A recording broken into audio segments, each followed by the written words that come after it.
तो गाइस स्वागत है आपका अंदर ब्लॉग में। तो आज के ब्लॉग में शूट करने वाले हैं सरयू घाट को। और मैंने आपको बताया था कि सरयू घाट इधर है और उसके बगल ही राम की पैड़ी, आपको दिख रहा होगा इधर राम की पैड़ी है और इधर सरयू घाट है। तो चलिए सरयू घाट चलते हैं और आपको पूरी वीडियो दिखाते हैं सरयू घाट में कौन कौन। जब आप सरयू घाट पर आओगे तो जस्ट उसके बगल में राम की पैड़ी भी है, तो एक साथ आप दोनों जगह जा सकते हो, राम की पैड़ी भी और सरयू घाट भी। दाएं तरफ सरयू घाट है और बाएं तरफ आपको राम की पैड़ी देखने को मिल जाएगा। आप चाहे राम की पैड़ी में स्नान करो और चाहे सरयू घाट में ही, क्योंकि सरयू घाट का ही पानी राम की पैड़ी तक जाता है।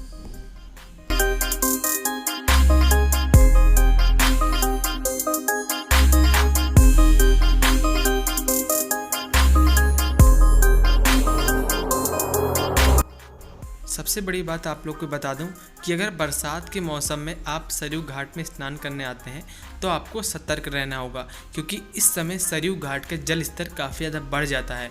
इस वजह से यहाँ पर डूबने का खतरा होता है। आपको कभी भी जंजीर के आगे, जो सरयू घाट के जस्ट आगे बांधी गई है, उससे आगे आपको नहीं बढ़ना चाहिए।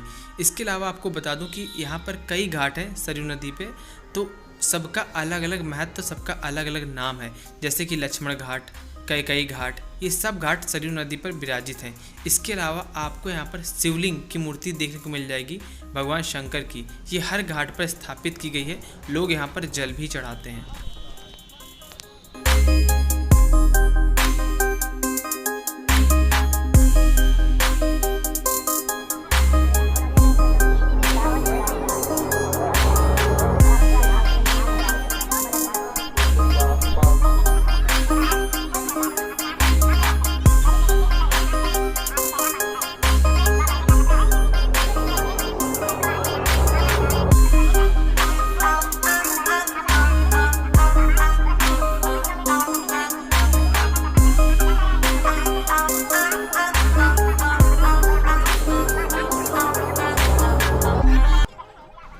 सबसे बड़ी बात आपको बता दूं कि सरयू नदी भगवान विष्णु के नेत्रों के द्वारा प्रकट हुई हैं।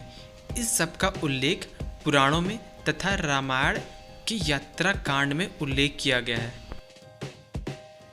शंखासुर दैत्य ने वेदों को उठाकर समुद्र में फेंक दिया। उसके बाद वो खुद भी छिप गया था, जिसके बाद भगवान विष्णु ने मत्स्य रूप धारण करके उस दैत्य को मार दिया। उसके बाद वो अपना पुनः वास्तविक रूप में आ गए थे, जिसके बाद उन्होंने वेदों को उठाकर ब्रह्मा जी को दे दिया। और इसी के बाद भगवान विष्णु के आंखों से आंसू बहने लगे थे, जिसके उपरांत ब्रह्मा जी ने उस आंसू को उठाकर मानसरोवर में सुरक्षित रख दिया था। तथा इसके उपरांत वैवस्वत महाराज ने अपने बाणों के द्वारा मानसरोवर में बाण चलाकर इस जल को बाहर निकाल दिया, जिसके बाद सरयू नदी, ये जलधारा सरयू नदी कहलाई। क्या आपको पता है कि सरयू नदी के जल का प्रयोग कभी भी पूजा में नहीं किया था? इसके पीछे पौराणिक कथा है। वो कथा ये है कि भगवान राम ने जब सरयू में जल समाधि ले ली थी, इसके उपरांत भगवान शंकर काफ़ी ज़्यादा क्रोधित हो गए थे और उन्होंने सरयू नदी को श्राप दे दिया था कि तुम्हारे जल में कोई भी स्नान नहीं करेगा। तब इसके बाद सरयू नदी भागकर भगवान शंकर के चरणों में माफ़ी मांगने लगी और उन्होंने कहा कि या तो विधि का विधान पहले लिख गया था, भगवान ने अगर समाधि ले ली है तो उसमें मेरी क्या गलती। इसके बाद भगवान शंकर ने काफ़ी ज़्यादा विचार किया और उन्होंने कहा कि तुम्हारे जल में नहाने से पाप किसी को नहीं लगेगा, पर तुम्हारे जल का प्रयोग कभी भी पूजा में नहीं किया जाएगा। इसके बाद कभी भी आज तक पूजा में सरयू नदी जल का प्रयोग नहीं किया जाता।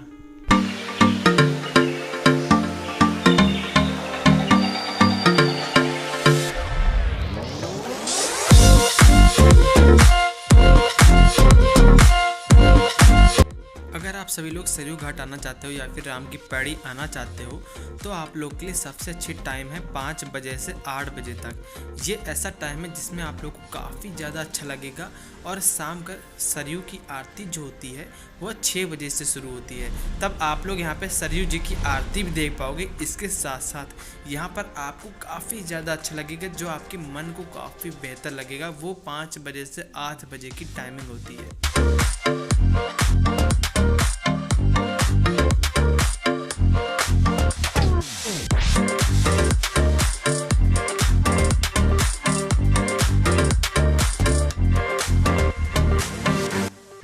अलावा आप सभी लोग को दिख रहा होगा कि यहाँ पर कितनी ज़्यादा मात्रा में भीड़ है और ये भीड़ हर रात सरयू आरती के समय बढ़ जाती है।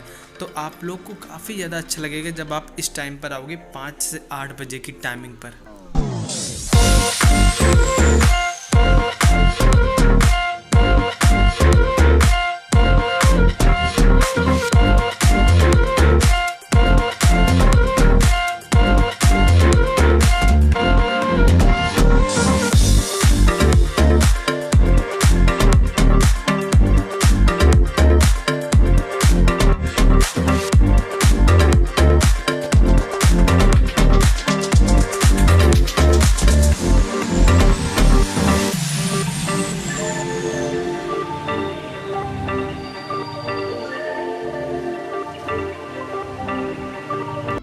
आपको बता दूं कि सरयू नदी पर कई घाट बनाए गए हैं जहां पर सब जगह पर शाम के समय अलग अलग घाटों पर आरती की जाती है।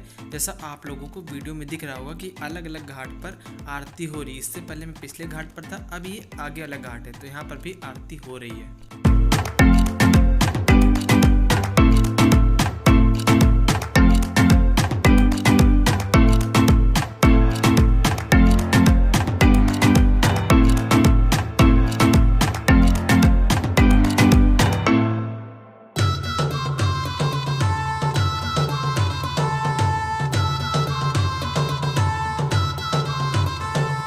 तो आज की वीडियो में इतना ही गाइज, मिलते हैं नई वीडियो में नए ब्लॉग के साथ। आई होप आपने इस ब्लॉग को एंजॉय किया होगा।